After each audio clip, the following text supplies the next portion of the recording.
Thank you very much for the invitation and welcome guys to the second workshop of today.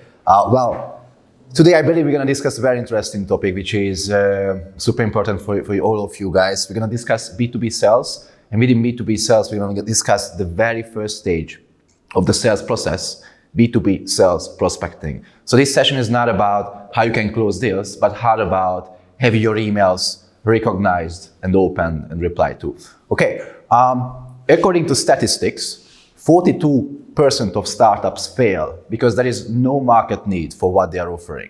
So this means that almost half of this class, you guys, according to statistics, will fail because no one wants to buy your product or the services that you are offering to them. So in this workshop, I'm aiming at helping you to become in the 58% who eventually succeeds by equipping you with all the sales prospecting skills, all the technical knowledge and the soft skills that you need in order to succeed in sales prospecting. Quick question, who comes here with a business background? Okay, few people. How many of you have done sales, business development, partnership development? Most of you, perfect. Any of you has some clients already? Yes? Okay, there are some people as well. Perfect. Okay, as a quick introduction, my name is Tamas Szeker, and I work as an international business development strategist and advisor. I work together with consulting companies, and I also work with startups and scale-ups, and I help them to develop business relationships internationally and enter new markets. As you can see, I work together with different consulting companies, also in the cybersecurity space, and also in innovation management. With this, we basically help deep tech startups to get grants and equity investments from the European Innovation Council. Formerly, I used to be head of business development as a startup accelerator. Also, I work with different startups on the sales and business development angle, and focusing on targeting specifically Fortune 500, Global 500 companies, SMEs, startups, investors, all kinds of companies. So in this workshop, the idea is to help you and to show you kind of like the best practices that I use in order to generate good response rates. Just a quick insight, I normally generate 80% open rates and 30-40% response rates. I'm trying to give you this kind of like the mindset behind that on how you can do this. So there's three main aims for today's workshop. On one hand, I want to give you a structured approach for initiating new business opportunities. I also want to help you to give you a guidance on how you can design a winning outreach strategy with cold emails, follow-up emails, and of course, I'm here to share some personal good practices with you. What about you? What are you hoping to get out of today's session? Any questions, something that you want to hear about? This is the agenda, by the way. If anything is missing, you want to hear more about, just let me know. All of them. All of them? Yeah. Okay, as you can see, we will start with a quick introduction and then step-by-step process on how you can really optimize this process and increase the conversion rates in each and every step. Okay, so if you guys are ready and you have all the coffee and everything ready with you, let's get started. And let's try to first understand that what do we exactly mean by sales prospecting, and how do you guys believe or think that it differs from lead generation? So, prospect versus lead, what is the difference? Prospect is a potential like client, but lead it's more it's bigger chance to buy something. Very good. Anyone wants to add anything to this? Is it like cold versus warm? Yes. Which one is the cold, which one is the warm? Lead is warm. Sales prospecting is cold. Exactly. Very good. And what do you think that the key difference is between sales prospecting and lead generation? Sales prospecting, you may Google it and we find the top 100 person or company for whom you want to write. Say, hey, hello, I want to work with you. But lead generation is like you have some tools with some benefits and that generate for you. It's like Facebook campaigns, Google ads. Exactly. Very good. You are guys the first ones who actually could answer this question like this. And because my experience is that most startups and salespeople, they use the two terms interchangeably, right? Prospect, lead is the same. Sales prospecting, lead generation, same. The aim is the same, but it's two different activity. One is led by the sales team, that's the sales prospecting. The other is led by the marketing team. It's called lead generation. Imagine the following: sales prospecting, you are identifying an individual or let's say a business entity as an ideal buyer for what you want to sell, right? They might need the product or service that you are selling to. And what you're gonna do is you identify and you reach out to these people, entities. So it's like catching butterflies, right? It's like the pull approach. Lead generation is more like you had, as you mentioned, marketing materials, like free materials normally, and you use them as a lead magnet somewhere. You want to put it on social media, on Facebook, or any other platforms on your website. And the idea is to have the pull approach. It's like a lead magnet, and you get the email addresses so you can use them for retargeting, etc. So basically, the key difference is here that the leads are people who have already expressed some interest in your product or service, right? Maybe, for example, they have clicked on the link, they have visited the website, they have subscribed for the newsletter. These are the people, individuals, businesses that we call leads. But prospects are the ones who might not necessarily have expressed some interest or have heard about you yet, but you pre-identify them as potential customers for your business. Okay? Are leads also the guys who will recommend you to their friends? So, for example, already an existing customer, but he is a lead generator because he is constantly talking about you and spreading it out. Yes, we could also call them like that. But this is basically the key difference regarding that. And how we can define sales prospecting, super simple, by knowing this, is basically a set of actions aimed at initiating new business opportunities by identifying potential customers and nurturing them. Okay, and it's, as you can see, is the very first part of the whole sales process. So in today's session, again, we're not going to discuss how you can pitch to potential clients, how you can close the deal, but the idea is to focus on prospecting and also building the qualification process, the pre-qualification in the prospecting stage. But actually, having said that, it's not easy. Prospecting is not easy. According to HubSpot, most people said that sales prospecting is actually the most challenging part of the whole sales process. It's followed by closing and followed after that by qualifying, the qualification. What do you think? Like, what's happening here? Why is it so challenging for people? You need to make a lot of research and deep research about the person, about the company, understand their value, how they can resonate with your product, to find the same value and make a presentation when they can see why exactly they must buy your product. Exactly. So it's a lot of research, right, that you have to do. Anything else you want to add? You guys done already sales prospecting, like why is it so challenging? There's a lot of noise in the market and it's very hard to Yeah. get in touch with these new customers who don't know Right. much about it. Exactly. Just to give you an insight, absolutely agree with you. First, I'm going to say that it's kind of demotivating when you get no response. yes, try to hire, you can also do it, but try to hire someone and keep the person motivated. They are like, fuck, well, like, I don't want to do this and no one wants to reply back to me, right? Guys, at the end of the day, it's just a numbers game, but if you do it well, you can have this kind of conversion rates, so you can continuously check yourself. So lack of prospecting motivation, people don't spend enough time and energy in prospecting because, yeah, if you don't take the numbers, it could be demotivating. People want to leave because of that. You are also like, there's no interest in my product. I'll stop doing this. So it's not working, right? Otherwise, poor targeting.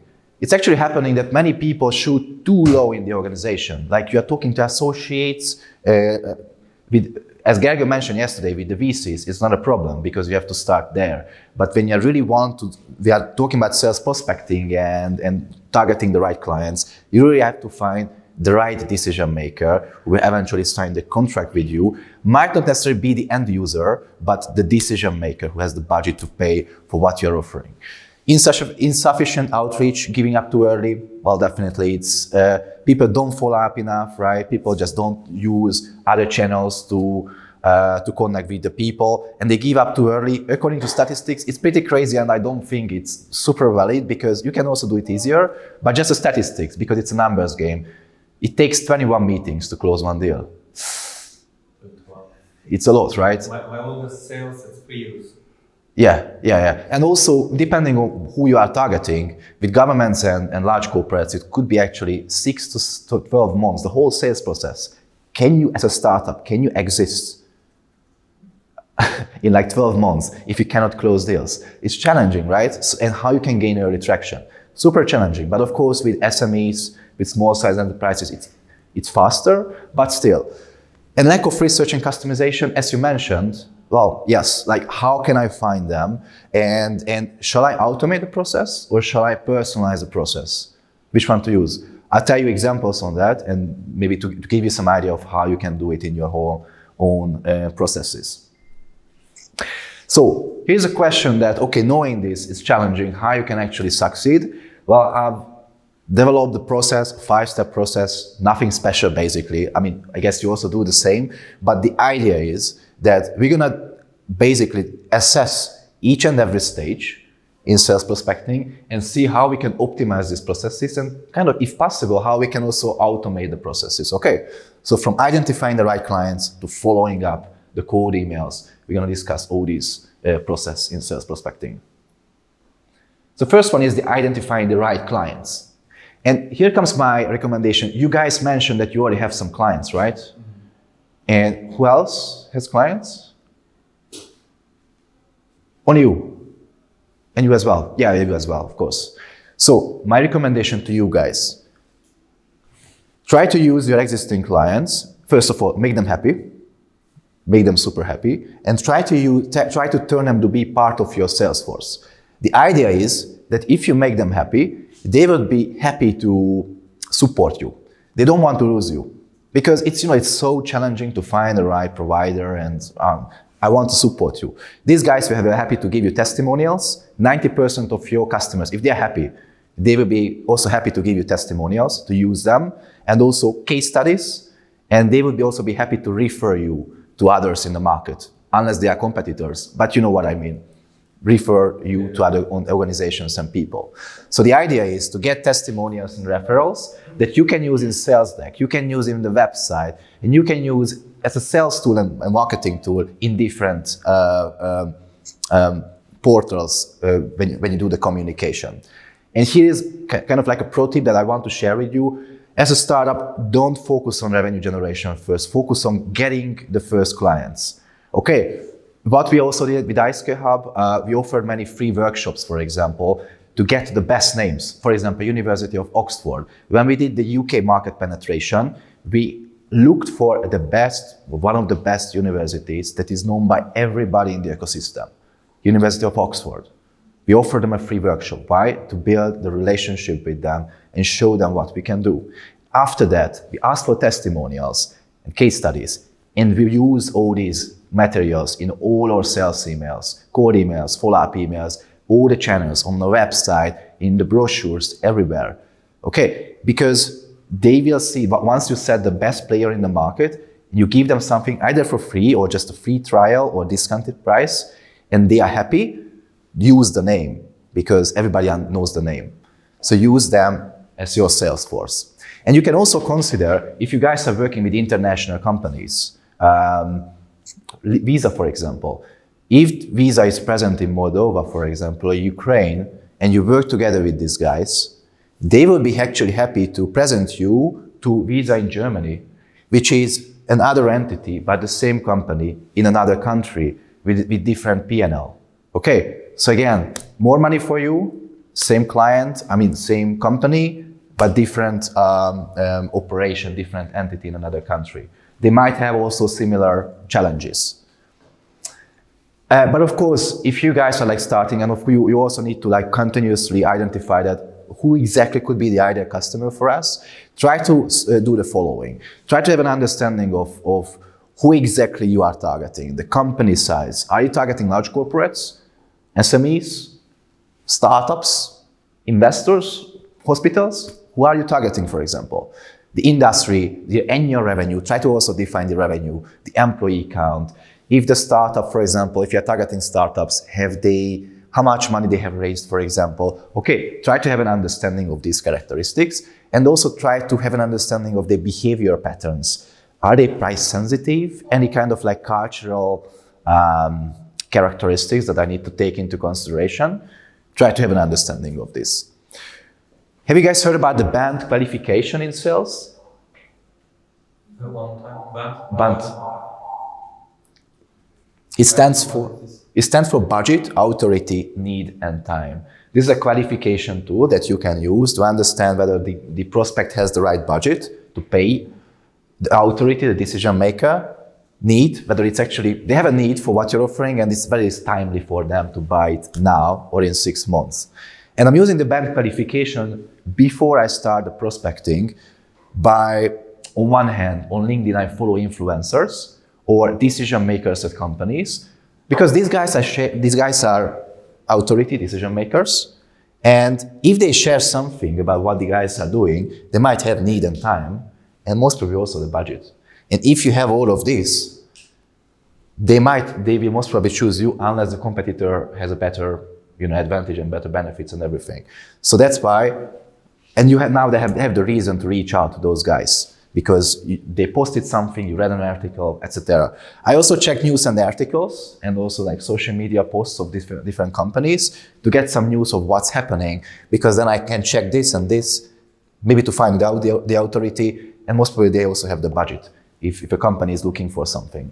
Okay, and you can also check your network on LinkedIn, because you might have former classmates, former colleagues who change positions and works at companies that could be a good prospect for you. Try to have a list of them because it's easier to to start the conversation with these guys. And third, sorry. Yeah, thank you very much. And third point, here one moment what I looking for is like if the person changed the job or company, you're more interested to show them qualified and them value. So it's possibility to enter to them is much higher than a person who have still work in the same company for 5 years. Exactly. So try to have an idea of all these things. Another recommendation to you guys, we are in B2B, and I'll tell you like a bit later that what are the most important things in B2B sales. But the idea is, as a startup, especially if you are starting, it's basically, of course, you are solving a problem, but it's also about the founder, especially if you are raising funding, the founders are super important, but also if you're approaching someone and you have an MVP or something, the prospect is also interested in you guys, right? Why should I buy from you guys?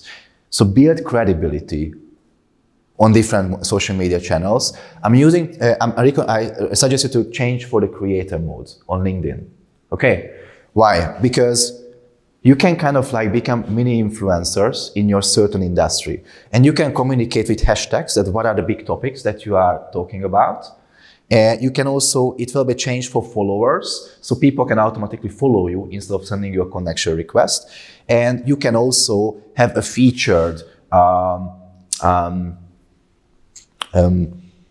page here that you can feature that, I don't know, like events that you spoke, you were a panelist somewhere, you published something. So the idea is if a prospect, maybe you send a connection request to someone, if they see your profile, it needs to showcase credibility and professionalism because you are representing your product or service and also your company.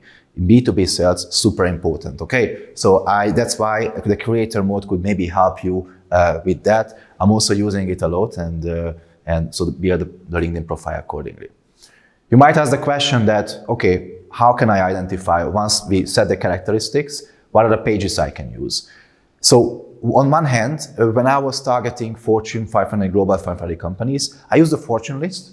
You can use it for free. And as you can see, you can go through all these characteristics that I mentioned to you and filter accordingly. And I set financials. So if I'm, let's say, a fintech company, want to sell something to financial Fortune 500 Global 500 companies, here's basically the list I filtered for financials. Berkshire Hathaway, etc. So I can build my list accordingly. Maybe I can also want to set the profit or revenue, employee count. It really depends who you are exactly targeting. Another platform I'm using is Crunchbase. If you guys are not there, be there, because everybody in the ecosystem using this, investors, accelerators, startup scouters, everybody. But you can actually also use it because you can find companies there. Not all the companies, but you can have an idea. Let's say I just wanted to see United Kingdom quantum computing and number of employees between 11 and 50, and here are 4 companies, so I can build my list accordingly. But there's also a platform I love using. Have you guys heard about Apollo? No. Not yet. Apollo.io. It's a free platform. They have a freemium tool, premium version as well. It's a database, but wait. Freemium version, you can have unlimited email access to see the email addresses, and you can filter for all the companies that exist in the database, and you can use it for free. So it's a really cool tool for startups that has limitations in budget, but still want to find prospects. Okay, so let's see, I want to find in Poland investment management companies. So this is the industry, and I got more than 500 results with Wolf Summit here. So we can go accordingly, build my list accordingly. So I have a quick question to you, because that was the end of the first stage. What do you think what is the main thing that we need to do in this stage, considering that we already have some clients? We need to turn them to be part of our sales force, cross-sell products or services to other operations or other entities in other countries. What do you think that could be the best option here? First one, Yeah. your internal client to be part of Salesforce, because this Serpent is the best one. Right now, for example, our clients is like from recommendation and cross-selling, I think. Yes. So Because you have one product, they already buy something from you. It's easier to sell them something else. Exactly. So it's A and B. Okay. If once you have the first client, in order to get the first client, give them something for free. That's it. Or free trial for 3 months, something like that. And then gain early traction, use their name, turn them to be part of your sales force. So it's A and B exactly, and try to cross-sell to other operations in other countries. Okay, so you can gain the early traction gradually like that. So once we found the companies, the next question is that how we can find the decision makers. And here come basically most of the issues.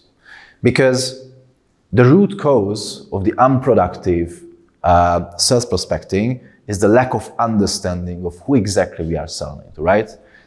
Have you guys received emails that you have nothing to do with, right? It's so frustrating that, guys, you didn't do your homework, you don't know how to do sales prospecting.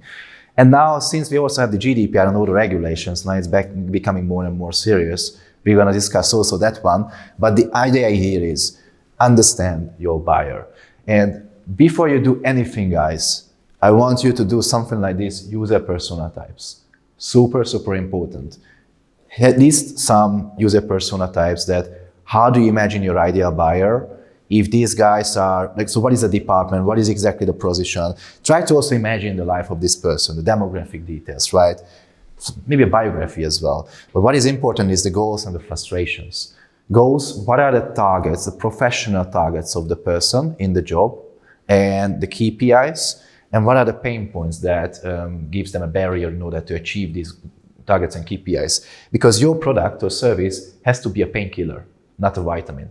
And here comes cybersecurity in the space, by the way. That's why it's difficult to sell. So you need to create a problem that what happens if that happens.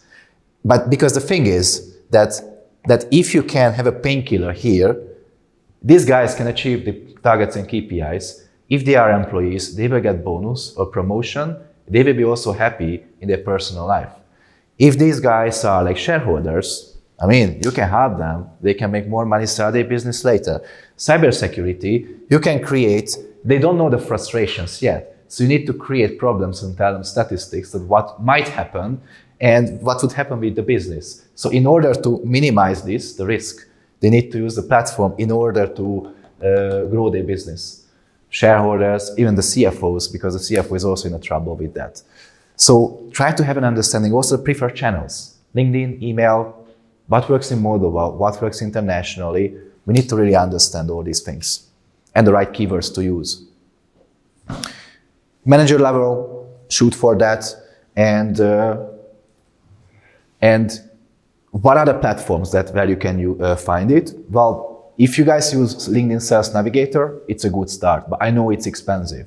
So I'm not really recommending unless you can afford it. But yes, LinkedIn Sales Navigator is a great tool. I want to find, let's say, digital e-commerce managers or marketing managers in the UK, at Apple.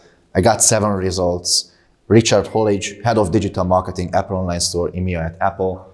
Could be interesting if I'm a retail tech startup targeting these kind of guys. Of course, if you can't afford LinkedIn Sales Navigator, use the Boolean search on LinkedIn. Have you guys heard about Boolean search? No. Okay, so it's basically, it's a search tool that can help you to define, narrow, or broaden the search results. So you go to the search bar, let's find CEO of Wolf Summit. Okay, so in quotation mark, I put Wolf Summit, so which will handle Wolf's Summit together. And it's part of Boolean search. You can use and or not.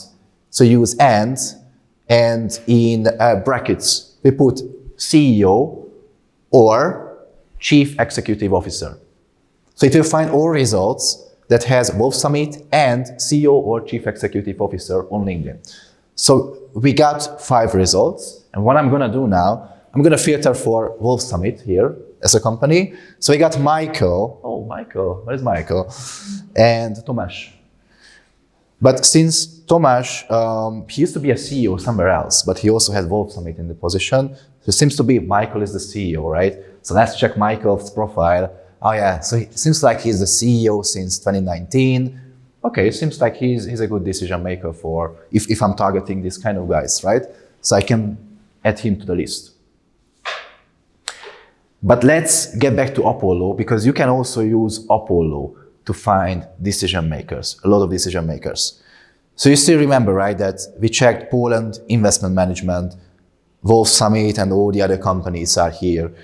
So if I click on Wolf Summit, you can get like a company profile here. And you can use it for free, guys. So it's, and here is the interesting thing. Employees, 20, find leads. If I click on find leads, I get a list of people who actually work at Wolf Summit with LinkedIn profiles, title, and we can discuss it a bit later, but basically, if you are looking at head of marketing, VP of sales, community partnerships, finance department specialist, so you can build a list depending on who exactly you are targeting. Okay, so it's just a tool that you can consider using. And yeah, basically, already found Michael.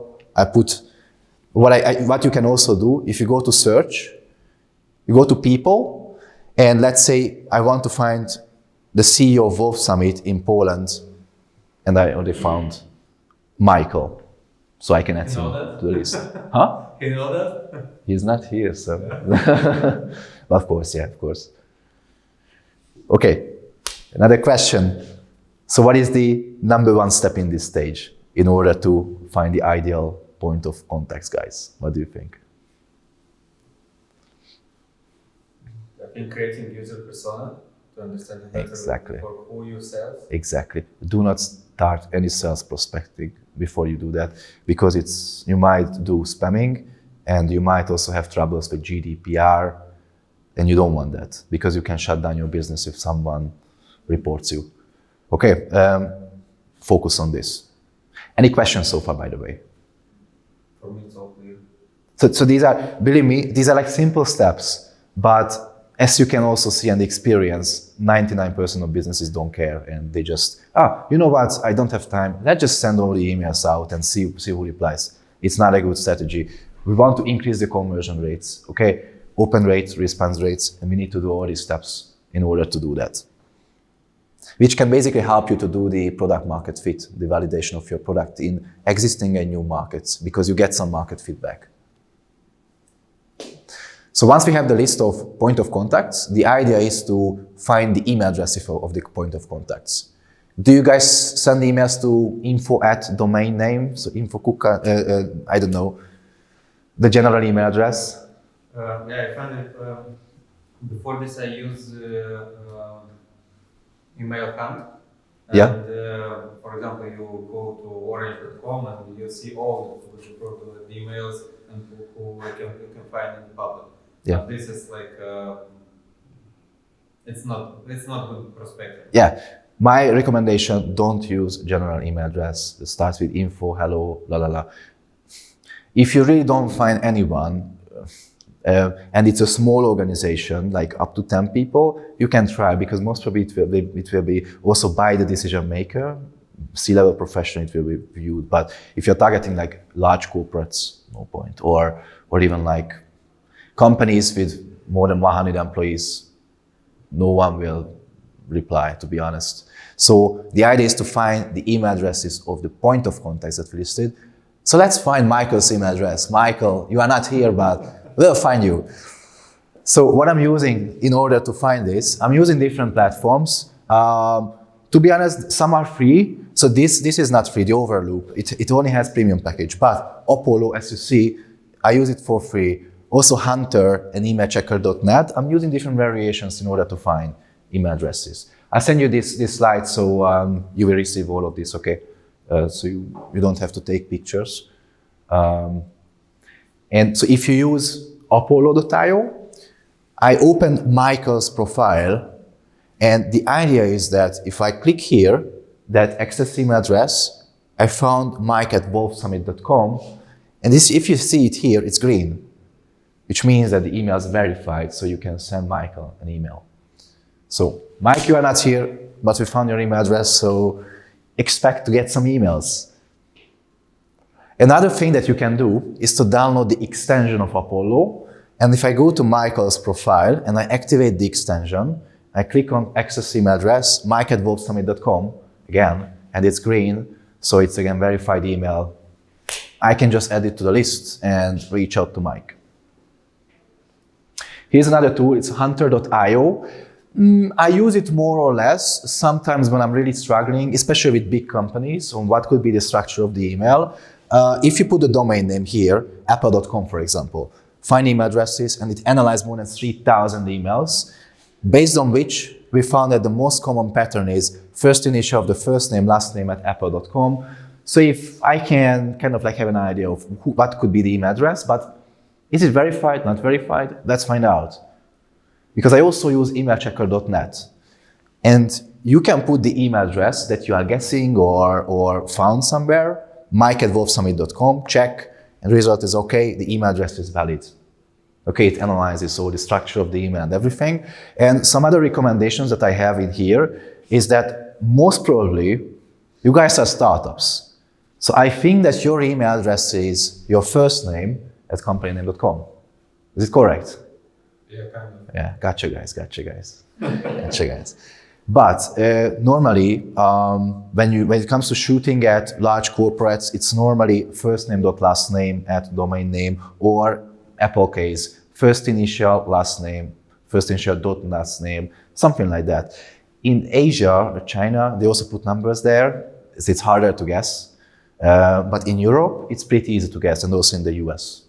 So you can have a guessing and try it here, and it analyzes public sources and everything, so you can have an idea, basically. And also Overloop. I'm using Overloop with one of my clients, overloop.io, and it's a tool that it also has a Chrome extension.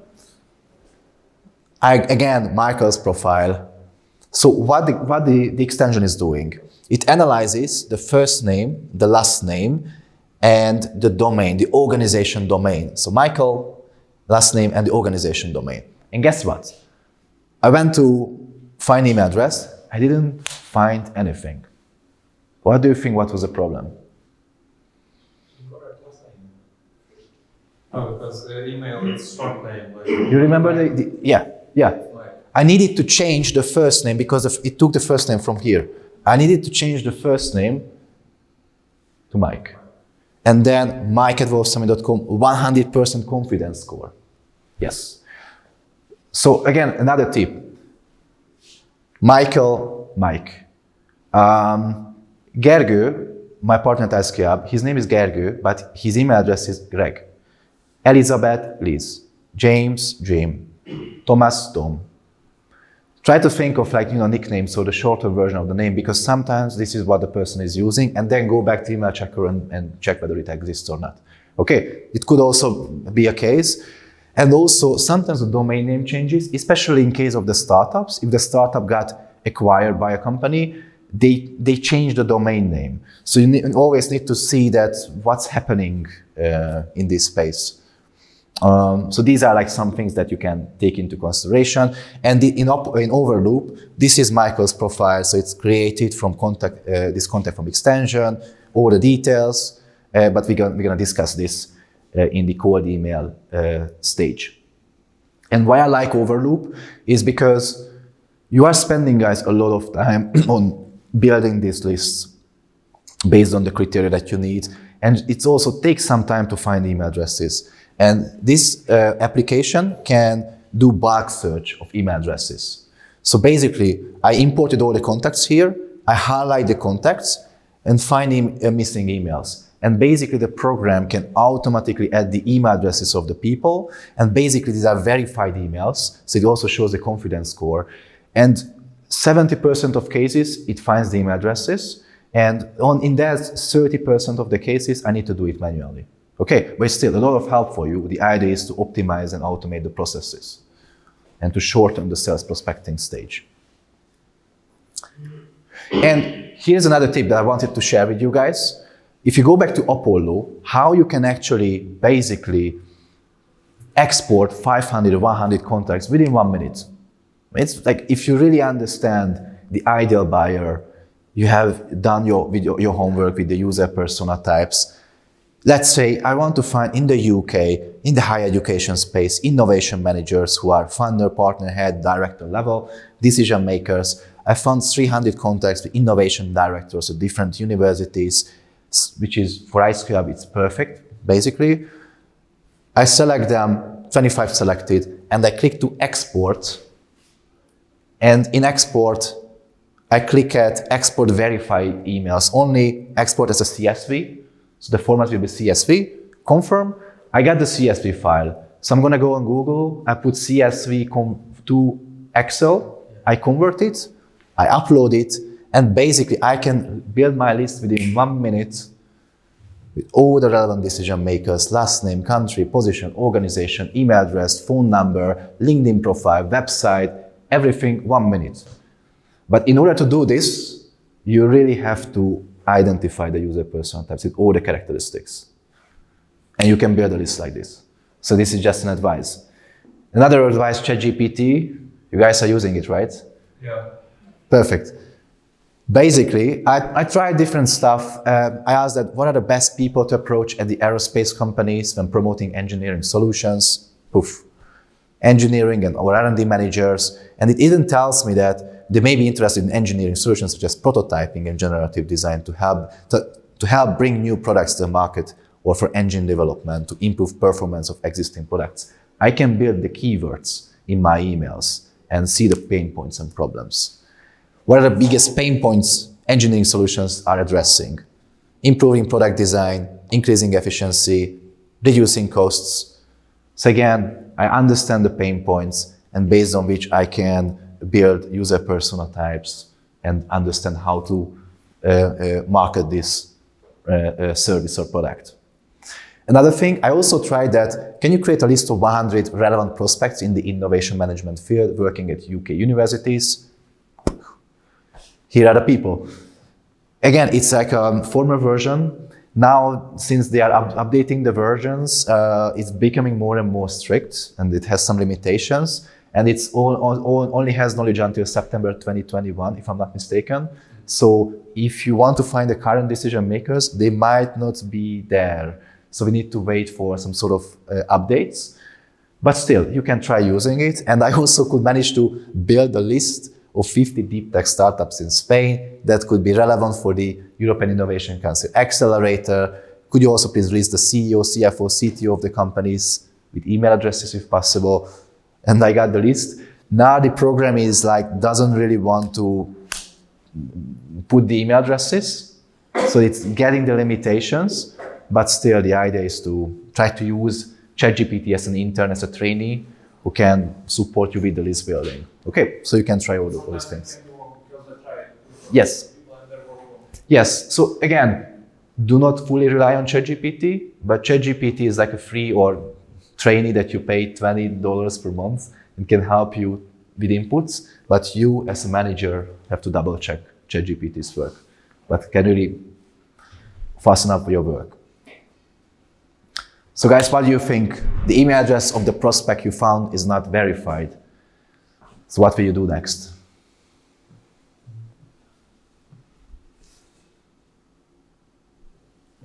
Changing first name of the prospecting.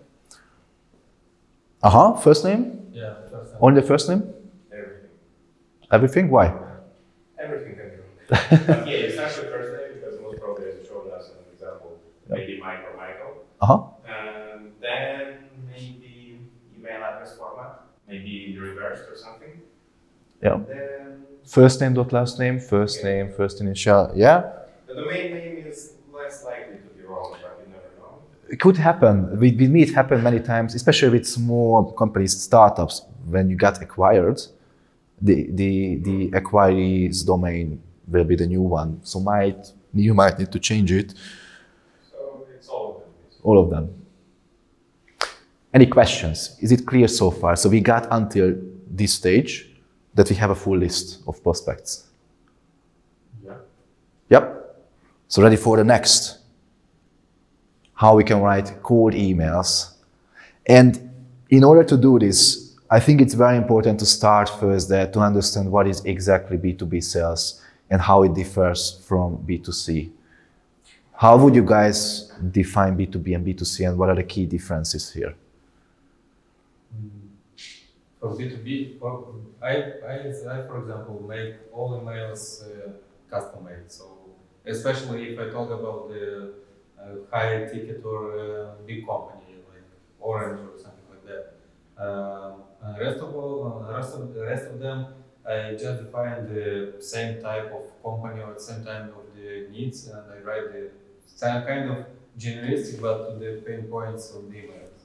Okay, pain point. But B2B, B2C. Okay. What is the key difference? Who we are targeting? What do we need to do? In my case, it's marketing directors, senior brand managers, and this is for B2B. But if you talk about B2C, it's like you have a product, you have a service. You say, hey, check it. Or this is our update, something like that. Do you mean decision makers versus everyone? So on B2B, you need to find a decision maker, and B2C, you just have the generic person. Yes, that's correct. Anything else? Let me show you. So here's the thing in B2B. So the idea here is that, so in B2B, we are really shouting at a niche market, right? That you're looking at companies, business entities, and they take rational decisions. They have a budget internally, they have a problem, and you are addressing that specific problem in order to help the business to succeed in certain fields. While in B2C, basically we are focusing on large-scale markets, right? Maybe a region, a country, specific groups within a country, and you need to, the idea is that you need to build brand awareness in the market with certain marketing activities on social media platforms or offline or whatever you like. And we need to really focus on triggering emotions and quick emotions, purchase decisions. And the main goal is to create impulse and urge to buy. Right? We don't need to do this. And so it's more like the lead generation thing, lead magnet, putting something, having an idea of how we can generate leads. In B2B, we need to build relationships with the target audience, with these companies, and we need to share the expertise. We need to build trust and credibility. So these are the two things that we need to do. They also might involve more people in decision-making process, influencers, and it's like normally a longer selling cycle. In B2C, I mean, you see something, you go to the supermarket, I want to buy a chocolate, and you buy a chocolate. But in B2B, well, we need to automate the sales processes, right? Or we need a solution. We need to integrate it in business as usual. It takes time, to make the decision. might also have other decision makers. Also, the cultural differences can also impact actually both, but also how you can negotiate with that person. I'm not going to get into details because it's sales prospecting and not the sales meeting stage, but again, it's a longer sales cycle. So the idea is that you guys understand the pain point, position your product and service as a solution to that pain point, and you need to build rapport and credibility. So this is the idea in B2B sales. And how to follow this is you need to represent this before you actually talk to these people, so in the emails. So how to formulate these emails. So this is an email example that I wrote to a Fortune 500 company in the healthcare space when I worked with a startup accelerator and corporate innovation partner. And basically, I reached out to the head of innovation. The guy immediately got back to me, okay, let's have a meeting. Here are different time slots. And normally this email brought me pretty good conversion rates. What do you think that what made this outreach, this cold email, successful? I give you some time to read it.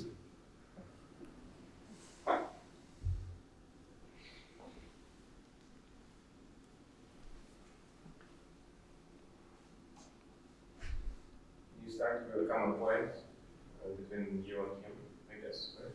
Start with what? A common interest, common point. So you say that you're a fan of what he's doing, so it means that there is a common interest.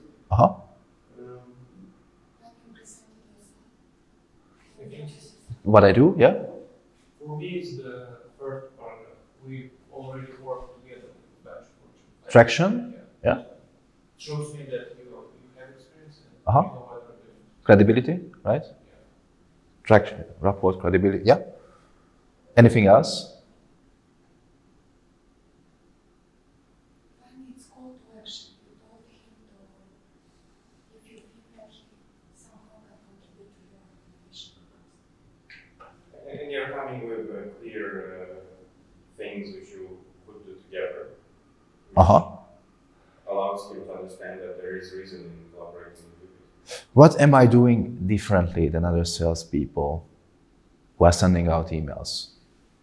When you get an email from someone, a cold email, what do these guys want? Solve some problem. Yeah, but what is the next step? What is the call to action? Some expertise, some. I think the last one I see is the one you write emails. I can send you email that showcases studies, provide and connect. For this person, I think it's relevant. For example, if somebody send me some case studies about the two biggest competitors of the company, what I'm looking for me, that will be the point for touch. Mm-hmm. And I will be interested to find another email from you, open and have next conversation. Give me something. Building rapport and credibility further, you're not right? asking for me let's make the first call. Or Yes. Give me your contact. Give me your contract. You give me something, and this make me to want to make with you next steps. And that's the message. Guys, this is not a blueprint, okay? So what I'm telling you, these are like my personal best practices. If you go to another sales prospecting training, maybe they do something differently that, yeah, you need to ask for their time. I'm not doing it. I never ask for their time. I don't want to be the 5th, 10th person on the same day asking for 20 minutes of their time. We don't even know each other. Why should I also spend 20 minutes of my time with someone I don't even know that they would be good for what I'm selling to, right? Bond qualification. I also want to qualify these guys that, is it actually, am I talking to the right person? Do we actually have a need for that? Do we have budget? I don't want to, I don't know, waste my time, really. And also, I also understand that they might not necessarily have the problem. So why should we just have a call? I don't have any KPIs to check that, okay, I need to do 5 calls per day. I don't want to do that. I want to really solve problems of people and companies that really have problems. So that's why, so what I'm basically doing, but basically you covered it. I try to start always with finding common touch point or giving a compliment or something, because if you just start like randomly, especially if you find an article or someone told you to connect or speak, These people will most probably reply back to you and also keep reading. Okay, I've actually read your article on LinkedIn with regard to this topic. These are the 5 things that stood out. Oh, the person, wow, that's cool. And you are giving them feedback. And then why you are reaching out. So I clearly state why I'm reaching out. I'm managing partnerships.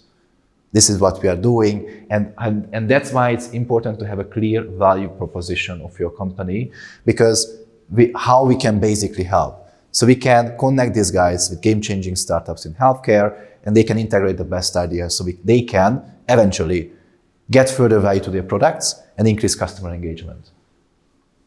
This is what innovation is about for corporates. I want to, add more things to the product and increase customer engagement, or do something, how I can better serve the market. I also put traction that we've already worked together with a bunch of Fortune 500 companies. So this can build the credibility. I also can mention some names. That's why I'm telling you guys that go to the best company in the space in a new country, like the University of Oxford case with the iScale Hub. And we always put University of Oxford when it comes to UK penetration. And not just in the UK, because University of Oxford is also known by all organizations globally, all universities.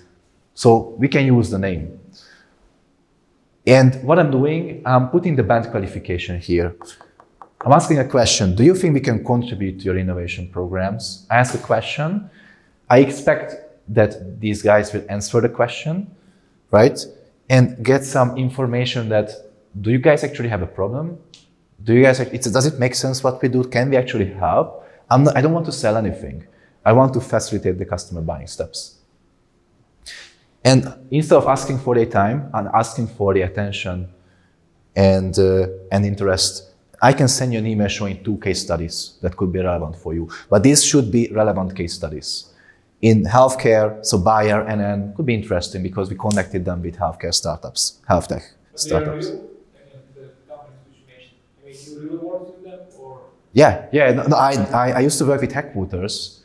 I was head of business development, and this was my specific task, to reach out to Fortune 500 companies, and this is how we build the emails. With these guys? Yes.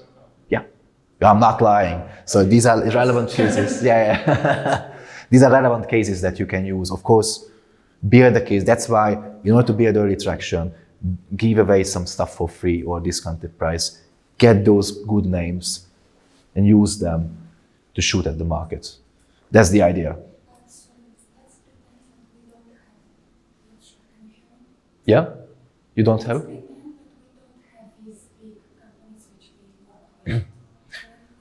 That's why look for a name that is known by the market.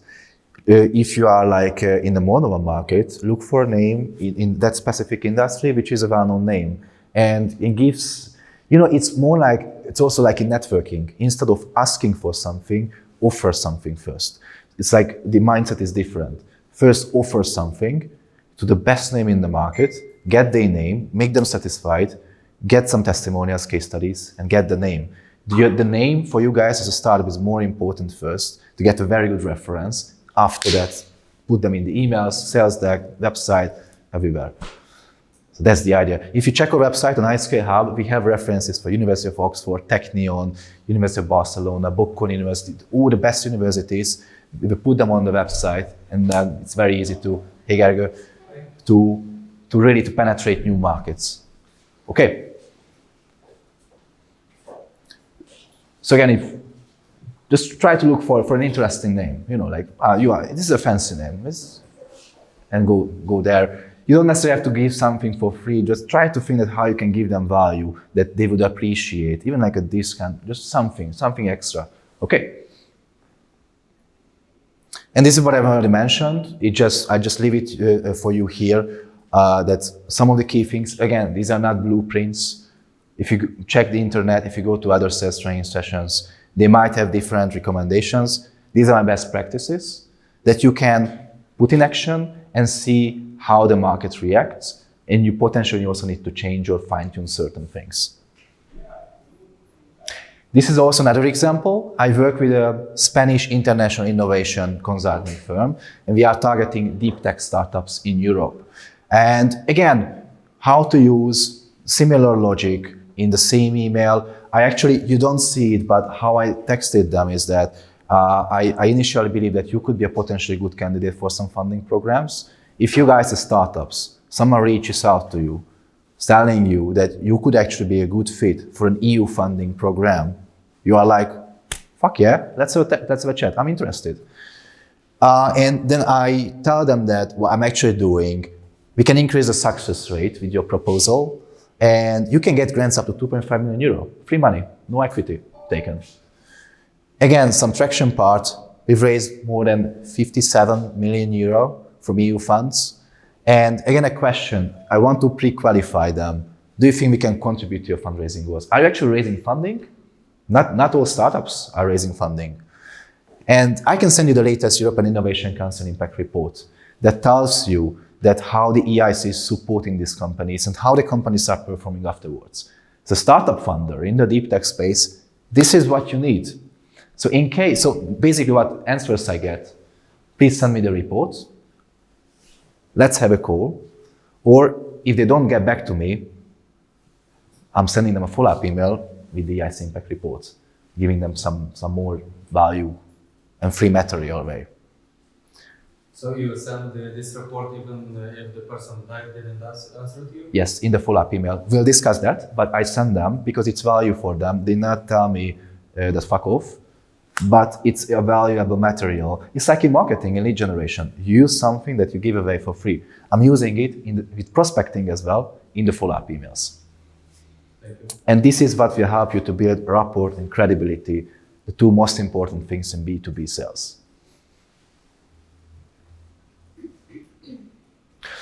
And here are the recommendations. If you remember, guys, some of the challenges. One of the challenges was the customization. Shall we automate? Shall we customize it, personalize it? Well, here's the thing, my recommendation. Do manual research or outreach. In case you can get a warm introduction, ask for an introduction. Mike, where's Mike? Where's Mike? Mike isn't it? Outside. Mike is outside. So if you can see, I have almost 140 mutual connections with Mike. So if I have a good relationship with Bill or Paul, I can maybe ask these guys that, hey guys, like, do you mind connecting me with Michael? I would be interested just to explore synergies together. They might have a problem that we can potentially solve. Again, I don't want to sell anything. I want to see whether these guys have a problem and want to facilitate the whole customer buying steps. With introductions, according to statistics, you will have a 70% higher conversion rate. Use it instead of sending an automated email to Mike. Okay, so you have a better chance with this one. Another tip. It's in Hungarian, sorry for that, guys, but this is basically the message here. So when I was working with Headquarters, the corporate innovation partner, I reached out to innovation managers at corporates. And this was a global innovation manager at a top 5 FMCG company. I sent her a connection request on LinkedIn. Basically, I saw that, I came across your profile. I saw that you also live in Barcelona. You work in the innovation ecosystem. You work at the same company where I also used to work. I even know the manager. And I live in Barcelona. I would be happy to connect with you. And yeah, thanks. A few minutes later, she got back to me. Thanks for your message, what a coincidence. I'm actually moving to Tel Aviv, but I would be happy to connect with you and have a virtual coffee, which happened. And as a result, she introduced me to 5 other operations of the company in Spain, Mexico, South Africa, and the United Arab Emirates. Again, did I send an automated email? No. I found out that the person, you have many connection requests, same university, something. Just put them, you have 300 characters. Put them there. And they will accept the connection request because you have so many things in common. So this is something that can work. But of course, if you don't have this, if no one can introduce you and you don't have mutual connections, I use sales automation tools. I'm using Freshworks, HubSpot, Apollo, Overloop. I'm going to show you the Overloop example. This is the one actually with premium, but this is how it looks, and I'm using it with the Spanish international consulting firm. As you see, I had a Norway Health Tech batch, and these are all the emails that I'm sending out. And why I like using sales automation tools is that, as you see, you can put the email here, and it will change the variables. You can use the first name as variable, the company name as variable, so you can change it accordingly. And in sales and sales prospecting, it's also important to send out the messages at the right time. So Monday to Friday, 9 a.m., the recipient's time zone. And sales, if you don't have any statistics that you can follow, you cannot improve the whole process. And the platform can also show you this. So as you can see, I reached out to 94% of the people. So I had like 5 bounced emails. So I need to change the email addresses here. I got 82% open rates. Not bad, not bad. So basically almost everybody read my email. The click rate was 22% and the reply rate was 22%. So who clicked, replied most probably. So I had good call to action. And how I built this batch, I added 50 companies and 2 decision makers per batch. Don't add many decision makers because you're going to spend them. I normally add 2 decision makers, which means that if 22% replied, normally 1 decision maker replies per company. It's basically 44% of the companies got back to me. Almost half of the companies in my list got back to me, which is pretty good market feedback. They may say no, at least it's also feedback to you, okay? When it comes to product market fit and reaching out, getting some feedback from the market. And it also gives me some instructions. Everything was good, it's green. And I can click on this and see that if I clicked on, here are the people with organizations, how many people, like how many times they opened my messages, they clicked and replied, who replied, and how many times, of course. So if I see that this guy opened my message 24 times, clicked 3 times, I was like, what? So here comes that I maybe send them a LinkedIn connection request, send them a more personalized email, and give them a call. I never do cold calling because they will say anyways that send them an email. But if I see that that person is doing this, you can just feel free to give them a call because they have most probably heard about you guys. So you can have like a proper conversation. Yes, you wanted to? And these are real numbers, right? I'm not cheating, believe me. I'm just wondering like what type of content should be in that email so that you open it 24 times. I think what happens here is that the guy forwarded the email because it also tracks, if you forward the email to your team, let's say you forward it to other co-founders, maybe you have 3 other co-founders, and everybody opens it like twice, 3 times the email, it also generates that. So it also tracks the, not a single person, but if you forward it to someone else, it also checks that one. But it's something happening there. So this is the idea that we get an insight into what's happening in the prospect's mind, right? And to do the next steps accordingly. So for us, it's market information. And some other tips, build batches. Don't send one unique email to hundreds of people because you will have a high chance that your emails will get flagged as a spam. So design different batches based on the user persona types that we did. You have maybe 8 user persona types. So you design batches accordingly, also in different countries, design the keywords, the emails, and track all the messages accordingly.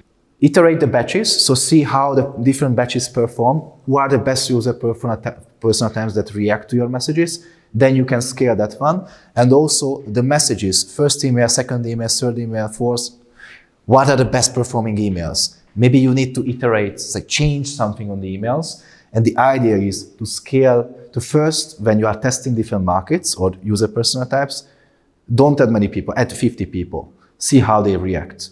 And who reacts the most, scale that one, add more people there.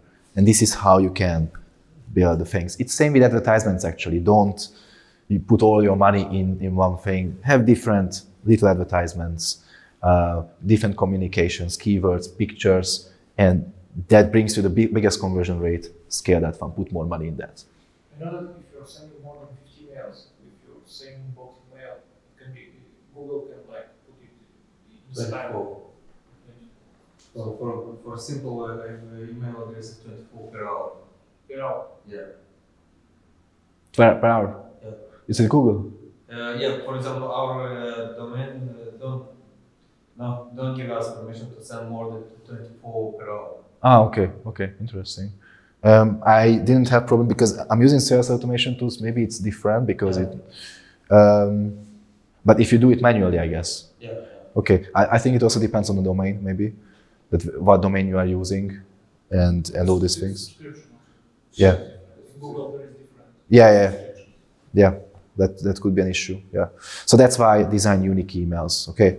And another tip: subject lines. Well, many. I think almost 50% of the emails are purely open based on subject lines, according to statistics. So here the idea is that try to design the subject line in a way that gets the prospect to open your message. What I normally use is this one, is I put the first name, my name, and kind of like a key benefit or value proposition that I offer. So if I send you something like funding to your startup, you will most probably open my message because you want to get funding, right? You can also ask a question, use a name, think about your value proposition, some interesting keywords, try to get them, and also use different subject lines and test them, which one works, which one doesn't work. That has the highest conversion rate, open rate, scale that one specifically. I've already mentioned this, but this is super important, guys. You don't want to sell anything. You just simply want to behave like you are facilitating the whole customer buying steps. They have a problem, they start the information search, evaluating the alternatives, and then buying the product or the service. So you just want to be there. You don't want to explore the problems, ask the right questions, and then you can position your product as a service as a solution to their specific problem. And that's why I'm also using this brand qualification to find out what's happening. And just a quick tip, again, it's not a blueprint, but I don't know if you've noticed, but I never really call myself, when I work with different companies, sales or business development or something, because it's too much focused on myself and on the company. You get an email from a sales representative. This guy wants to sell something. I don't want to do that. I want to focus on the benefit that I can give to my clients. Startup success catalyzer, partnership manager. I call myself many times when it comes to working with startups, business growth partner. Right? I might be a sales guy, or funding growth partner, innovation partner, something like that. Just focus on the key benefit that they can get and not on what your company can get. Your client doesn't care about how you are making money. The client cares only about the own benefit, and you also need to focus on that specific benefit. So it just maybe an advice, but you can of course use sales or BD internally to understand who is doing what in the company, and when you do job advertisements, for example. But when it comes to client communication, I don't use it. So if you see my LinkedIn, I don't call myself, even though I do business development and sales, but I don't call myself a sales guy because I focus on the client. And GDPR, this is not a legal session, just one slide about the GDPR. Really, since 2018, it's an important stuff. It's becoming more and more strict. So please really focus on to see that whether your prospect has a legitimate interest and send them information that they might find useful. You can be in trouble if you're not compliant with this.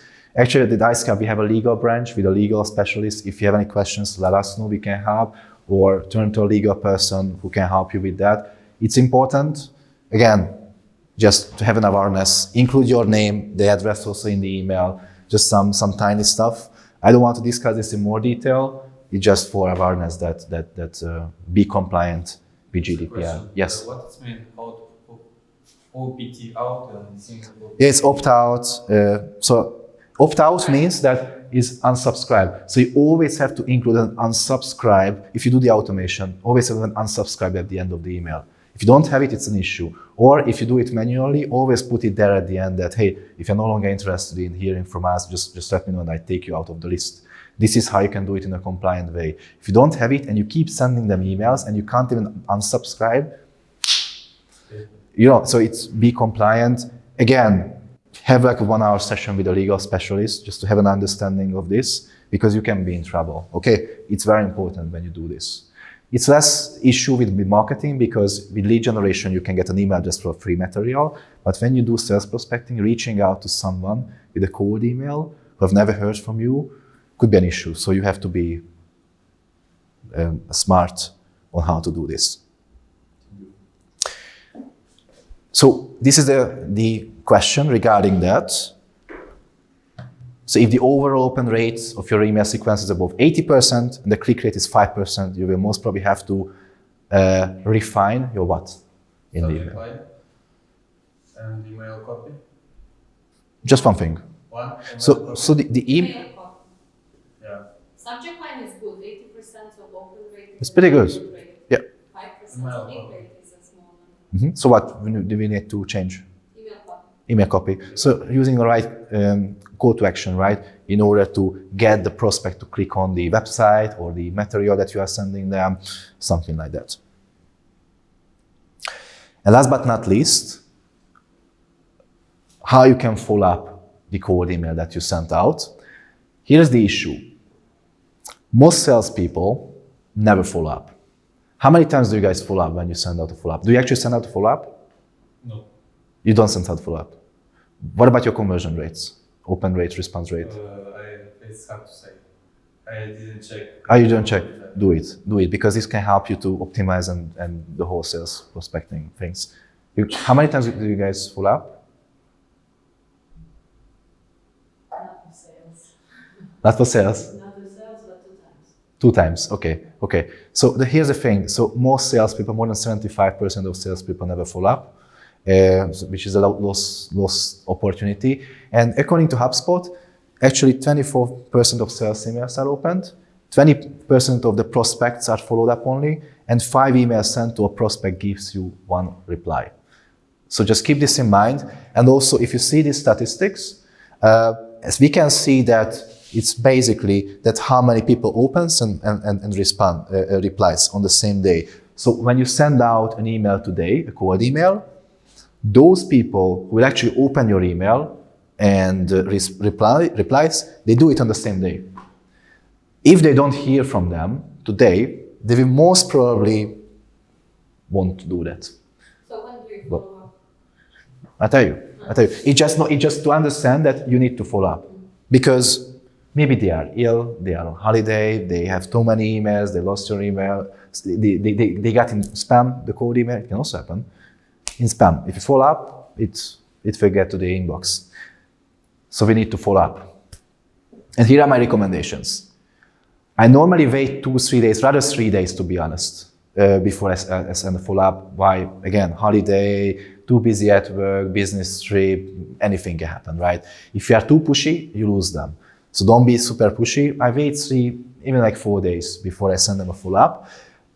According to studies, and what I'm also practicing, Tuesday and Thursday, so the middle of the week, can give the best results to send the follow-up. Tuesday, Thursday, and the optimal time is between 10 a.m. and 11 a.m., so the morning time, but the recipient's time zone. If you are targeting South Koreans, don't send it in 10 a.m. Moldovan time. It won't work. And try to avoid also 12 p.m., lunchtime or meetings or something like that's happening. And try to consider different things, demographics. According to statistics, if you send emails to the older generation, they might find it more times a week, they might find it too pushy, but the younger generation actually appreciate more that, you send me more emails, thank you. Okay, so understand the user personal types and the demographics. Don't send too many emails too often if it's an older generation. Try to take the previous engagement metrics into consideration. That's why I'm using sales automation tools to have an insight into how many people opens, clicks, etc. Time zones, imagine South Korea, United States. 10 a.m., your daytime zone. That's why I can use sales automation tools, because I can set it that the email will be sent out in daytime zone at 10 a.m.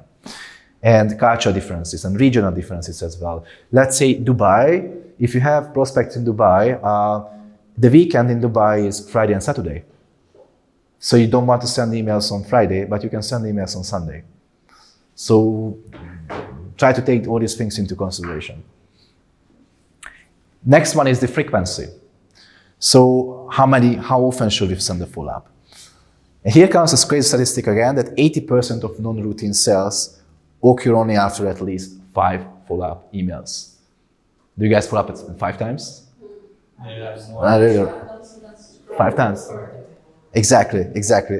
Because it can like jump up after the five times. So I tested different variations. I normally send like 6 emails together with the cold email. So 1 cold email, 5 follow-ups. That can give me pretty good results in general. So those 80% open rates and 30-40% response rates.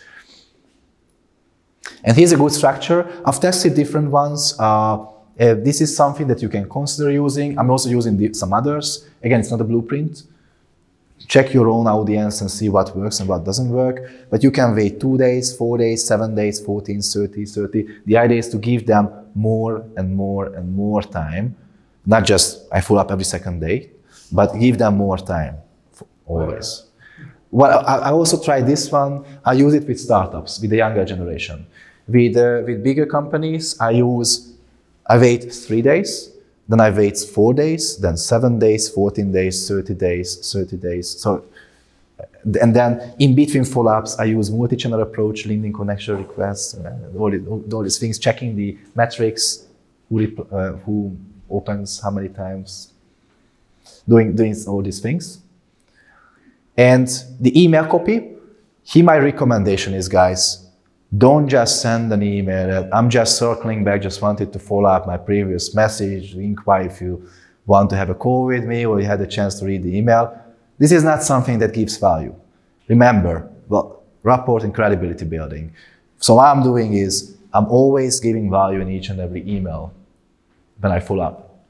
What you can do, how you can do that, design sales and marketing materials first. That's why it's good to have testimonials, case studies from your happy customers. Design white papers. Okay, like you can think of that 5 strategies in, like my case, innovation managers face at universities or can do in universities to design impactful innovation programs. Or I don't know, like the 5 biggest mistakes that knowledge transfer officers do, or anything really that can be useful for them. And also, you want also to think that really try to focus on different pain points, add social proof, testimonials, what other people are telling about you, case studies, show them articles, awards, etc. Anything that could be valuable for them. If you're organizing a webinar, send them a webinar invite, send them the recording, or do something. Okay, so you can keep experimenting in cybersecurity. Well, the thing was that in the code email, I needed to create problems, to put this happens if. Actually, about cybersecurity, I followed a couple of big guys from the United States. Yeah. And they sent some very big posts about sales in cybersecurity. So no cold emails whatsoever because you get immediately into blacklist. Yeah. Like immediately into Yeah. blacklist. The only things they accept is adding value to whatever existing, what activity they have. For example, there is a seminar, there is a conference, and you offer not to sell, but to sponsor, for example, his participation in that conference. Mm-hmm. That they would accept. But any cold emails, I can show you the post. Yeah. The post from the guy who was a teacher in Harvard. He's like, when he hears about cold emailing, he's just getting very upset. So it's different. It's different there, yeah. So again, because it's not an existing problem that you are targeting, right? So that's. No, they know the problem. He is the CISO of a very big chain of hospitals in the United States. Yeah. So he is constantly, every day, every second, dealing with huge problems in cybersecurity. But he doesn't want to hear cold calls and cold emails. Yeah. This is something that sends immediately into blacklist. Yeah, exactly. That's why it's important when you identify the point of contacts to understand their preferences. Yeah. We also discussed that do they want to get emails, cold emails? These guys know. So you need to do LinkedIn or other channels, other things, and understand the user persona type. The 8th point would work with him, for example. Webinar invite. Yeah. This is what we're also doing. Yeah, with them, this is what we're also doing, that we give them information about the trends, challenges, what's happening now because of the war, any cases that happened, and how companies can use automation, for example. This is something that happens. So more like in cybersecurity, the lead generation works better than sales prospecting. And this is also very important. Understand the user persona types, and you can do the rest accordingly. But the mindset is similar, giving them value and building rapport and credibility. This is an email flow example I designed for the Spanish international consulting firm. As you can see, it's actually, 7 emails, 1 cold email and 6 follow-up emails. And you saw the first email already. And I gave them hint about the EIC impact report. Then I sent them the EIC impact report and gave them more information about the European Innovation Council. Then again, some educational stuff, qualifying criteria, application process. And I send them a free crash course on how they can apply. They can also apply by themselves. We can help if they have a problem, if they have a need. But we just want to help them with some free information that we share with them. They don't tell me that fuck off, because it's a useful information in order to do it for free by themselves if they want. I also share success stories and testimonials to build our rapport and credibility. So you can do it, guys, alone, but remember that we're also here to help you. I also request connecting to the right person, because I understand that also you are targeting people, but maybe in that specific organization, someone else is responsible for that. And I also send breakup emails at the end. I'll discuss that a bit later, but I also end the email sequence with a breakup email. This is how I share case studies and testimonials. So this is also the consulting company. So like how we help previous clients attract significant funding from the EIC Accelerator. Here are 2 success stories. Can help build the credibility. Here's also a testimonial, what Swedish startup told about us. And now, of course, I'm requesting for the time, because I built enough rapport and credibility. So we can, if they have a problem, we can discuss that. And I also wanted to show you the importance of the value-added follow-up emails. When I work with the international corporate innovation partner, this was a case, this is the email that you already saw, but now I'm going to show you a case in the financial sector, Fortune 500 company. Again, similar things that I want to share examples from Visa, BNP Paribas, Baker McKinsey, etc. And the innovation manager guy, he got back to me that thanks for reaching out. I look forward to hearing more as you suggested. So I shared the 3 case studies with them. And yeah, we can actually design similar programs for you guys. And do you have actually some time to discuss your needs, your references, your preferences on how we can help you? And he got back to me that, yeah, thanks for sharing this. So he appreciated the free content. And I will chat with my team and come back to you next week. I was like, okay, yeah, if you have any questions, let me know. Do you think he got back to me next week? Yes. Yes?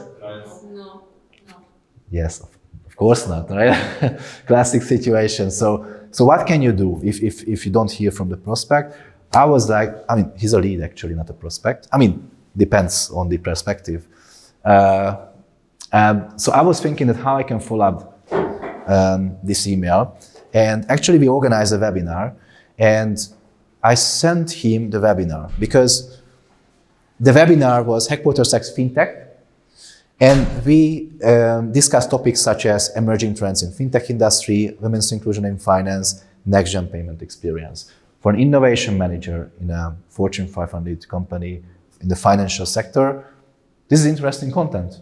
So I shared the webinar with the recording with him, and I was like, yeah, let's have a chat if this could make sense for you. And a few minutes later, he got back to me that, thanks for sharing the content.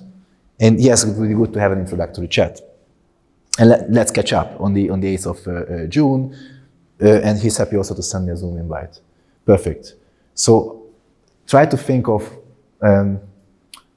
content and information that they would actually value, your prospects, and to get them to have a call, but don't necessarily want to have a call. You need to have a call with them to qualify But you can also do the pre-qualification in the email just to see that, are you the right guy to talk to? Do you actually have a need? Try to pre-qualify, because you're also losing a lot of time if you have a random call, you talk for 20 minutes and there's nothing to talk about actually. And last but not least, the breakup email. A few words from that. So this is the last email that I send out normally. Basically here what I do is that I admit that, okay, so what I've done, I've sent you a few emails, but I see that I haven't received any response from you. So I assume that this is not relevant for you. I completely understand it, and I don't want to take more of your time. I don't want to flood your inbox. Again, I'm showing empathy, which is well appreciated that you stop. The other thing is that you see that there is no need, most probably. So again, the band qualification, you don't have to push something. I don't want to sell anything. I want to see whether there is a problem somewhere that I can solve. So happy to reconnect in 6 months or something. And this actually works many times because I got this feedback, again, market feedback. Sorry, quite busy at the moment. It will be best to catch up in the spring after Easter. In the meantime, please let me know your process. So if you see the band qualification, do they have budget? I don't know. Let's find out in the meeting. Authority, do I talk to the decision maker? Yes, because this is the founder of the startup. Do they have need? Seems that they have need for the funding. He wants to have a call. Is it timely? No. We need to reconnect after Easter. So what I do, I just put the time in my calendar and reconnect. I'm not pushing them more. So this is how you can follow up in a sensible way. Or close the file of your prospect with after a breakup email. And some final tips that I want you guys to remember in your to fine-tune your follow-up emails. Test your subject lines, have different variations. Again, around 50% of the emails purely open based on subject lines. So put some call to action at the name or something. Send nuanced specific information. Most probably they can find anything about your company in this information age. So that's why I specifically design content, sales and marketing materials that I only share in the follow-up emails that they cannot find anywhere else, like white papers, for example. Because this is specific information. This is new for them. Diversify the touches. What I like using here is to add them between 2 follow-up emails on LinkedIn, send them a connection request. What actually is working really well, that after I edit them, I send them a voice recording or even a video recording on LinkedIn, because you can't automate it. It's really specific to that specific person that can increase the conversion rate. Like in 30 seconds, 1 minute, you can have a video that, hey, John, what's up? Send you an email, like, I'm wondering whether you have this problem, something like that. Optimize your message on the mobile phone. 55% of emails are opened on the mobile phone, according to statistics. If you send this amount of email, like message, they won't read it. So try to optimize it for the mobile phone, okay? Like shorten it. And keep your call to action, the CT, highly specific. Instead of asking that, always end with the call to action. Most people, I also work with clients, they miss the call to action in the email and nobody replies. So always end with a call to action that, hey, let's meet, do you want to have a call? Does it make sense for you? Do you have these problems? Something to foster the communication. And for example, instead of asking that, hey, what about meeting next Wednesday or next week? Be specific. What about meeting at 3 p.m. your time next Wednesday? I'm happy to send you an invite, or here is my scheduling link. Feel free to book some slot in my calendar. And to end because I'm ending the workshop, hello, to end the workshop on ChatGPT, you can also use ChatGPT for content creation. Write a 5-sequence sales prospecting campaign promoting your cybersecurity automation platform. I wanted to see what it shows. And this is the response. You can also use the problem solution formula. You can build it in that it will approach the prospect, highlighting the problems first, and then adding the solution. And yeah, also the benefits of cybersecurity automation, case study. So it defined as 5-sequence campaign, highlighting introduction, educational content, benefits, case studies, how we have testimonials, but I need to fine tune it, right? So it's, I don't want to purely rely on it, but it's something that can be helpful for you. And one big recommendation, we are not native English speakers, and it's okay. Could you please fine tune the below outreach template? Or could you make it British English-like if you're targeting British guys? And this is the breakup email. I've written a few lines on helping you to run effective entrepreneurial programs, la la la. And this is the fine-tuned version. And it's more, I would say, sophisticated, right? If you get something like this, it's a bit longer though, but it's really like sophisticated English and with no grammar mistakes. I can also make it British English-like if I want. You can just give the right instructions. Okay, so you can also use ChatGPT to fine-tune your emails. So that could be very useful in sales and sales prospecting. And the last question, what do you think that how many emails do we need to send out in order to get those good numbers? 7. 7? You can also send 7. Also, the information that we get, it's 7. According to the statistics, I would say. That.